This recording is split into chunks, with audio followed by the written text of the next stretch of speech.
Well, Canada will go for gold at the World Juniors in Halifax tonight after a win over the United States in impressive comeback fashion. Canada wins it 6-2. Will play for gold tomorrow night here in Halifax. That was the celebrations at the end of the game after Canada scored 6 unanswered goals. This is coming after the U.S. jumped out to a commanding 2-0 lead early in the first period. But it was Canadian superstar sensation Connor Bedard getting the team on the board before the first intermission, and the team didn't look back. Now, despite all the scoring, Canadian goaltender Thomas Milic, he was incredible, standing on his head, helping secure a spot in the finals, making more than 40 saves. So here's what this sets up. Canada now looks to redeem themselves against Czechia tonight after suffering its only loss of the tournament to that country in the early rounds. That game getting underway at 6:30 on TSN. So let's talk more about tonight's big game. TSN Radio's Matt Cause joining us. Matt, after the first 10 minutes of the game, I think a lot of Canadian fans were kind of going, what is happening here? But then Bedard starts the turnaround. Yeah, it was a tale of two halves in that first period. And what we were feeling was the same thing going on in Halifax. It was stunned silence, especially after the United States went up 2-0. And it's just not that it was just 2-0. It was the States were dominating. Canada wasn't generating any opportunities. And then what changed, as you mentioned, was Connor Bedard. That first goal, that was just him going hard to the net. That was just a greasy, hard work sort of goal. And that kind of changed the attack mode by Canada. And then after that, it was all about Thomas Milic. He was unbelievable. The United States outshot Canada, had more high danger chances. All the fancy statistics were going the United States' way. But Milic did his job and bought Canada enough time where eventually all of that talent eventually overwhelmed. Credit other guys like Josh Roy, Brandt Clark.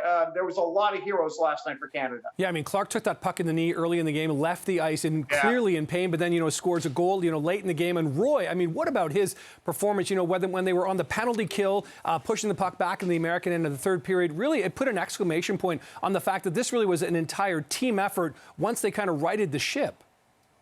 Yeah, this was the most complete team effort we've seen. Part of that is because of the quality of competition they were facing. Roy was incredible, scored a goal, had an assist on the penalty kill. Stankoven did a great job. As mentioned, Brandt Clark, and then everything just goes back to Milic. And so it was a night where Bedard didn't need to have 5 points. And don't get me wrong, he was one of the heroes. He had a critical assist as well. But this was where you could point to the goalie first and then pick who was number 2, maybe Roy, maybe Bedard. Yeah, definitely from the net out, that's for sure. So let's talk about tonight's matchup with Czechia, because, I think what a lot of Canadians, maybe you turned on the TV late on Boxing Day because you thought, okay, Canada is going to beat Czechia first game. It's all going to be well. I turned it on. I think they were down 4-2 already, and I was kind of going, what's going on? So if you haven't been following this closely, what's up with Czechia, and what kind of trouble could they cause for Canada tonight? Well, Czechia, their goaltender in that game made, I think it was like 33 saves. He was incredible. So part of it's going to be about Canada solving him early. But the other thing that gets forgotten, I went back and looked at my notes.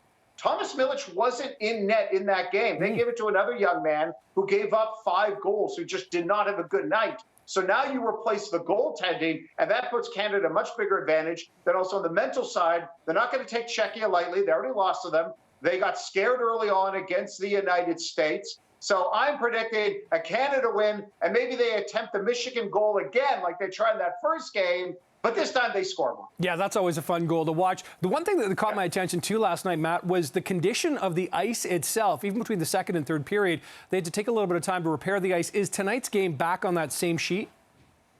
I believe it is, but with there being less action going on, I don't suspect we'll have the same problem. I hope not. And you're right. And there was all the shots of the Canadian coach, and his glasses kept getting steamed up like he just stepped out of a shower. It was a funny thing to see. Yeah, and some of the players, so you could see that they were frustrated by just a couple of bumps and wobbles here and there. I mean, everyone's playing on the same sheet, so it's not like it sort of favors one side or the other, but that was definitely an interesting thing. So you've made your prediction. What about Connor Bedard? I mean, let's talk about just the performance he's had in this tournament. He's breaking his own records now, it seems, every game here. How many more sort of superlatives are there to describe the kind of player he is? I don't really know. Like, unless in the middle of the second period, he gains the ability to fly, where he literally levitates and breaks all the laws of physics. There's nothing really left. I mean, beyond him scoring another overtime goal to win gold, that's basically about it. He's going to be the first player drafted. He reminds a lot of us of Patrick Kane and Mitch Marner. The future could not be brighter. This is the #1 prospect since another Connor, who's doing pretty well in Edmonton. And of course, Milic making a name for himself, as you've already said. He is undrafted as far as I understand, so we'll see what happens to his future after this as well. TSN Radio's Matt Call. Always a pleasure, Matt. Thanks for the time and enjoy the game tonight.